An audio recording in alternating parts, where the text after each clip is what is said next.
сегодняшнем уроке мы с вами изучим круговую мозаику. Зачем нам нужна круговая мозаика и зачем нам изучать технику вязания мозаичного вязания крючком по кругу? Сейчас я вам покажу на вот этом конкретном примере. Это чехол для моего ноутбука. Вот я так открываю кнопку и достаю оттуда мой ноутбук. Он прекрасно здесь себя чувствует, не царапается, и удобно мне в таком чехле мой ноутбук носить. Давайте рассмотрим, как связан этот чехол. Во-первых, он бесшовный, буквально. То есть мне не нужно было ничего сшивать.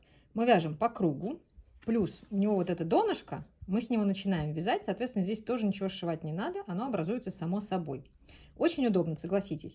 То есть мы набираем здесь цепочку воздушных петель, дальше переходим на круговое вязание, вяжем выбранный нами мозаичный узор до тех пор, пока мы не достигнем желаемой высоты. Дальше последний ряд я провязала просто соединительными столбиками, оборвала нить, спрятала кончики, купила вот такой вот клапан, здесь у него есть кнопка, а здесь я просто пришила тем же шнуром, ну, громко сказано пришила, просто ввела в отверстие мой шнур и завязала с изнаночной стороны. Все, теперь у меня мой чехол имеет абсолютно законченный вид, очень удобно. До того, как я купила вот эту застежку, я еще купила внутренние кнопки, просто чтобы их проверить. Тоже осталась ими очень довольна. Это вот металлические кнопки классические. Их я пришила обычной ниткой, вот так вот по периметру. То есть, если вы не хотите, чтобы внешняя была какая-то застежка, то можно воспользоваться вот такими вот кнопками.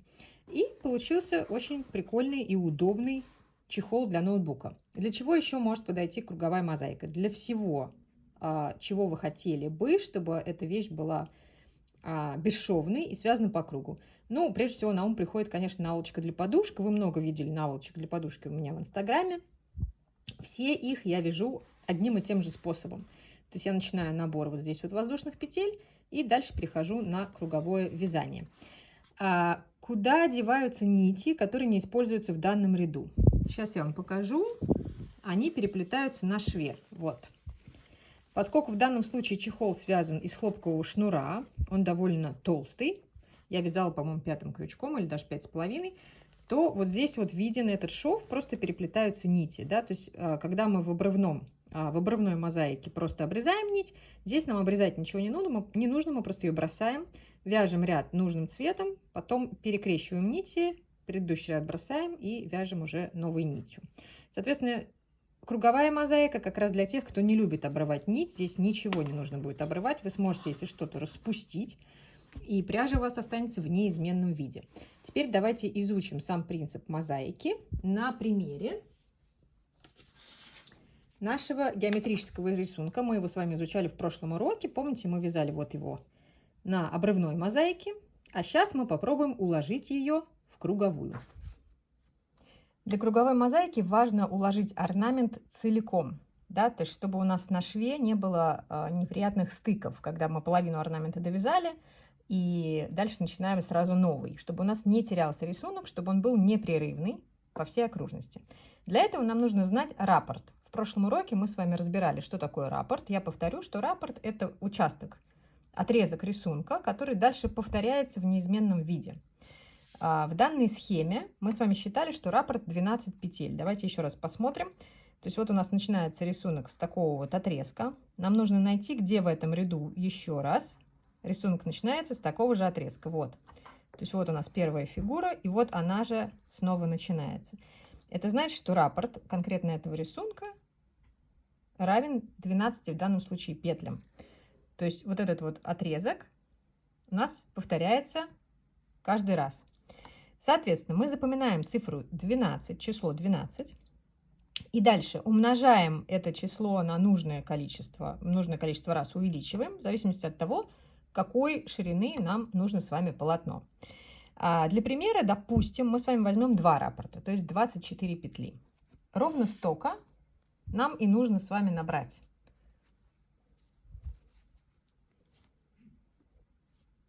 Сейчас мы будем с вами формировать донышко нашей круговой мозаики. Можно и без донышка вязать, просто по кругу. Тогда мы просто набираем нужное количество воздушных петель, замыкаем в круг и дальше уже начинаем вязать мозаику. Но я хочу вам показать сразу вот этот вот эффект бесшовной круговой мозаики, чтобы вы сразу могли использовать для подушек, чехлов и любых других изделий, косметичек, сумок и прочего-прочего. Итак, мы набираем на 2 раппорта петли, то есть 24 воздушных петли. Набрали 24 воздушных петли, начиная со второй петли от крючка, провязываем в каждую петлю столбик без накида. Провязываем до конца ряда. Там я вас и встречу. Провязали все петли до конца, вот включая последний столбик. Теперь придерживаем короткий хвостик, прижимаем его к полотну, вот так. Вводим крючок туда же в последний столбик и провязываем туда же еще 2 столбика. Провязали. Разворачиваем полотно, продолжаем прижимать хвостик к полотну. И вот следующую петлю, вот сюда, где просвечивается палец, вводим крючок и провязываем снова по одному столбику без накида. Каждое вот такое вот отверстие. Движемся теперь по обратной стороне нашего полотна к началу. Зачем я прижимаю хвостик? Чтобы постепенно он ввязался в полотно, чтобы мне потом не тратить время на то, чтобы его крючком заправлять. То есть вот он ввязался, все, и он уже там внутри. Вяжу до конца ряда. С обратной стороны моего полотна. Ну, до конца, на самом деле, я вот так вот по кругу просто возвращаюсь к началу. Как вы помните, мы там начинали со второго столбика от крючка, то есть у нас уже там один столбик с краю есть. Вот мы дошли до конца. Вот у нас первый столбик вот здесь вот с края есть. В этот же промежуток вот сюда нам нужно провязать еще 2 столбика, чтобы уравняться по количеству столбиков, чтобы здесь у нас было 3 с краю, и здесь у нас, как вы помните, тоже 3. Теперь замыкаем наше вязание. Как это делаю я? Вытягиваю немножко петлю, завожу крючок с изнаночной стороны под обе дольки первого столбика, накидываю на крючок петлю, утягиваю ее на изнаночную сторону, снова ввожу в нее крючок, подтягиваю рабочую нить, все, соединила. Вот у меня первый столбик соединился с последним. Дальше 1 воздушная петля. Первый ряд вспомогательный для мозаики я провяжу просто столбиками без накида за дальнюю стенку. То есть я ввожу, начиная прямо с первого столбика, за дальнюю стенку петли крючок и провязываю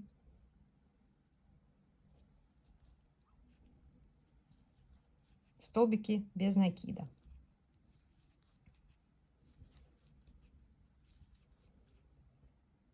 Зачем это нужно?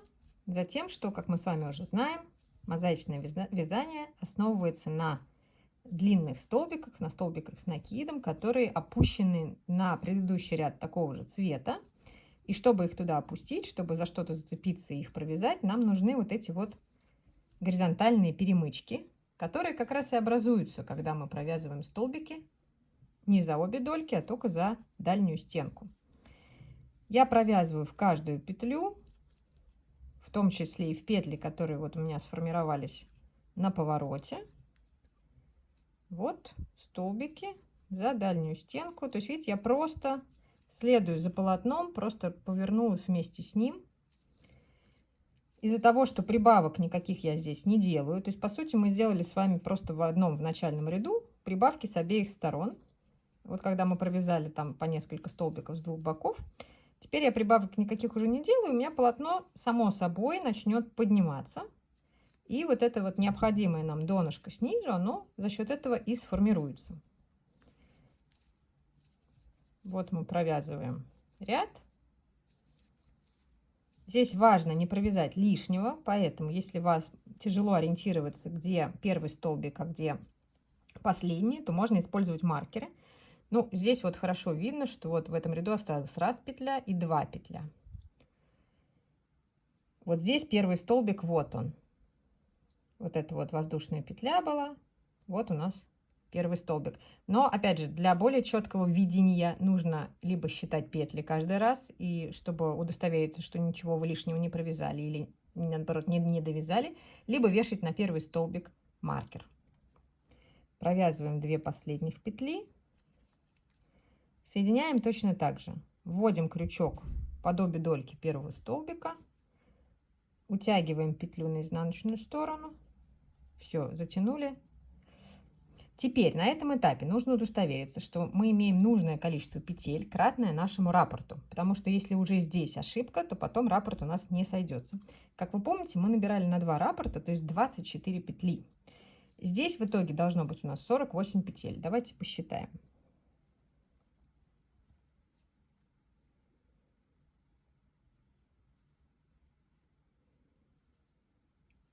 8, 40, 42, 44, 46, 48.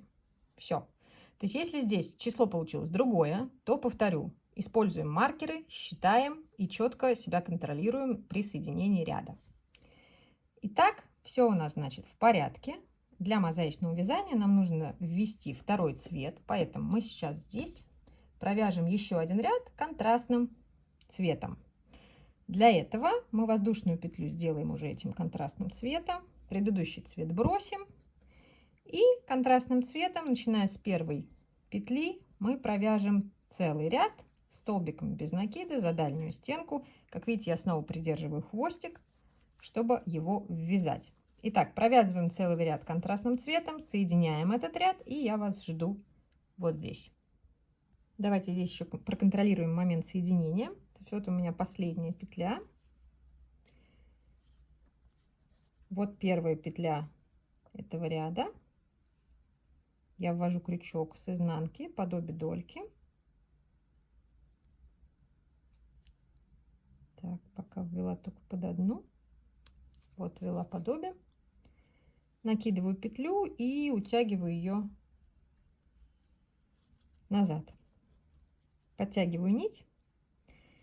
Перехожу обратно на горчичный цвет. Протягиваю его вот таким образом. Это мне заменяет воздушную петлю. Фиолетовый мы уберем. Горчичным сейчас будем вязать уже по схеме. Давайте посмотрим. Значит, мы сейчас с вами провязали вот этим вот фиолетовым цветом первый ряд. В первом ряду у нас не было никаких крестиков, мы просто провязали столбиком без накида. Переходим ко второму ряду. Видим здесь крестики.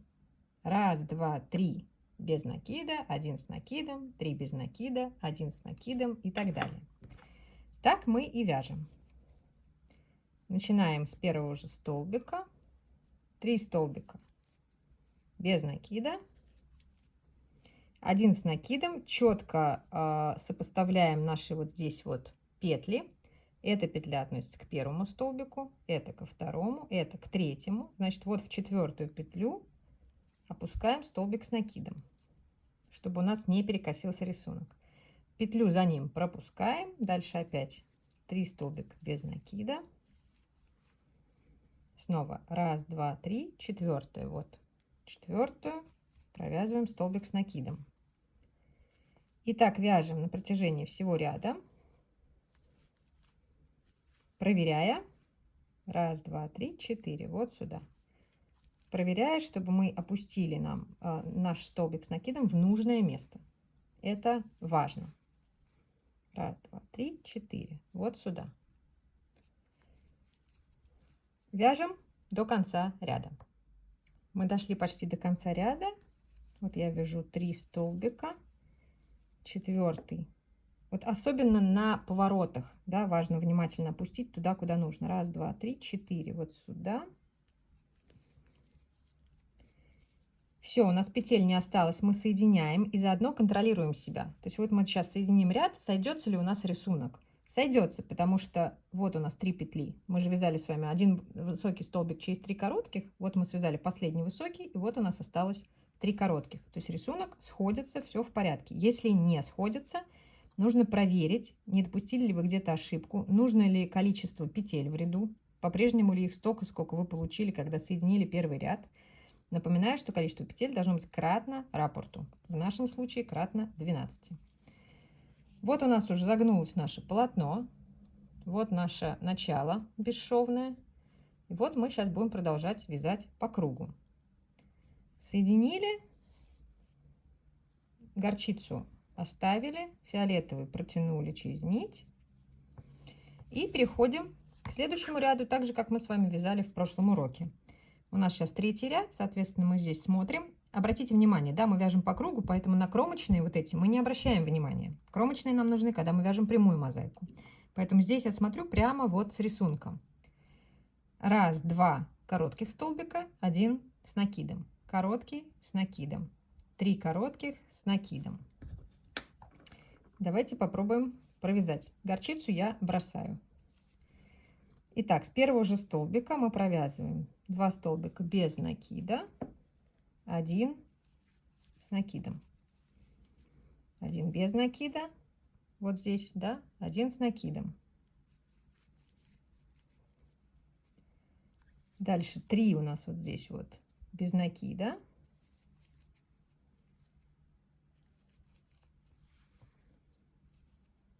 Один с накидом, 1 без, вот этот вот, потом снова 1 с накидом,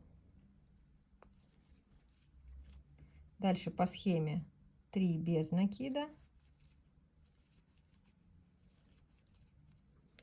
1 с накидом, 1 без накида, 1 с накидом. То есть вяжем по схеме, как у нас и идет рисунок. Опять же, помните, в прошлом уроке я вам рассказывала, как вязать дальше уже по рисунку и понимать. Вот у нас мы провязали, да, 1 раппорт, даже уже полтора раппорта. У нас здесь на схеме дальше крестиков нет. Но нужно понять, где мы находимся и что нам по рисунку или по схеме дальше вязать.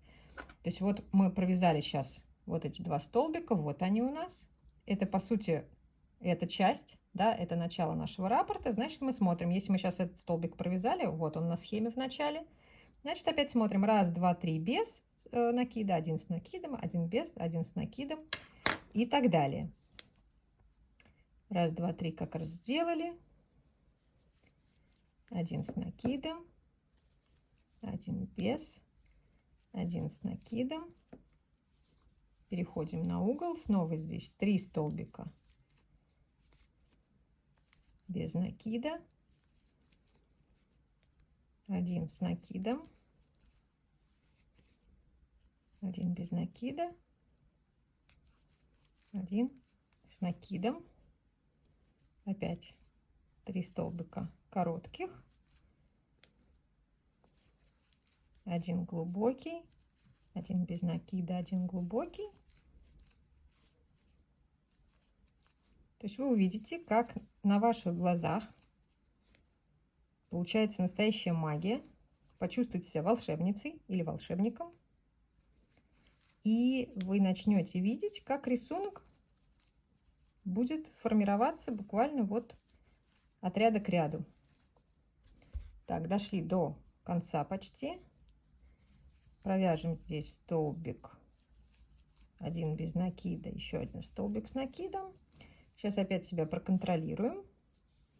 Значит, у нас здесь должно быть 1. Это у нас последняя петля была. Это, видите, соединительная. И 2, 3. Да, то чтобы рисунок сошелся. У нас здесь между столбиками должно быть 3 петли. Вот у нас высокий столбик, и вот у нас высокий столбик. Здесь было 2 петли, и вот здесь наша 1. Значит, мы спокойно соединяем. Потому что был большой соблазн, например, у вас бы, если бы вы себя не контролировали здесь, провязать, например, еще вот сюда. Но это на самом деле место соединения. Поэтому, если бы вы туда провязали, это был бы лишний столбик, и вам бы он испортил весь рисунок. Вот мы соединили, и видите, рисунок сошелся. То есть у нас 3 столбика без накида между 2 столбиками с накидом. Подтягиваем нить, бросаем ее, возвращаемся к горчице. И вот мы готовы к провязыванию нового ряда. Обратите внимание, что здесь, как и в жаккарде, я рекомендую четко следить за направлением клубков, то есть держать их по обе стороны от вас, то есть один слева, другой справа, не давать ниткам запутываться, вам будет гораздо легче и проще вязать. Дальше мы вяжем от ряда к ряду точно так же, как мы с вами вязали в предыдущем уроке этот узор. Просто смотрим, да, на кромочные не обращаем внимания. Смотрим, где у нас какие столбики должны быть, и также вяжем. На что, повторюсь, здесь нужно обратить внимание на четкое провязывание вот здесь на поворотах, да, то есть чтобы не упустить, чтобы опустить столбик в нужную петлю, да, отсчитывайте здесь, чтобы было точно видно, контролируйте себя. И вот здесь вот при соединении всегда смотрите, чтобы рисунок сошелся, чтобы не провязать случайно лишнюю петлю или наоборот не убавить какую-либо петлю. Для вашей помощи, потому что при отсутствии практики, конечно, будет сначала сложновато видеть здесь эти петли, я рекомендую на первую провязанную петлю вешать маркер. То есть вот вы сейчас будете вязать, например, горчичным цветом, да? Вот вы провязали первую петлю, и сразу на ее крышку вот сюда повесьте маркер. Тогда вам будет понятно, по крайней мере, куда соединять. И для удобства можно повесить маркер на последнюю петлю. Вот сюда в данном случае, да. Тогда вам будет понятно, что она последняя, и в нее нужно провязать, а дальше уже не надо. Возможно, это вам поможет, и, ну, то есть это точно вам поможет и избавит от ошибок и нервов и распускания. Все, надеюсь, вам было все понятно. Я, как обычно, буду очень рада вашим комментариям, потому что они мне помогают сориентироваться. Спасибо за то, что вы в прошлых видео мне написали много вопросов. Теперь я знаю, в каком направлении мы будем двигаться. То есть мы будем, с одной стороны, изучать, провязывать новые узоры, с другой стороны, я вам буду некоторые технические моменты объяснять. Поэтому любые ваши вопросы, пожелания, предложения, пожалуйста, оставляйте в комментариях. Благодарности и неблагодарности тоже оставляйте в комментариях. Чем больше вы будете писать и там ставить каких-то отметок на видео, тем большему количеству людей оно покажется, чем больше нас будет любителей мозаичного вязания, тем будет только лучше, потому что моя главная задача все-таки это популяризаторство. То есть мне важно, чтобы больше людей поняли, как это круто, просто и интересно вязать в целом и мозаику в частности. Поэтому, пожалуйста, оставляйте комментарии, лайкайте и всячески мне давайте понять, что вам это интересно. Ну, а я пойду готовиться к следующему уроку, к следующему узору. И скоро увидимся. Пока-пока.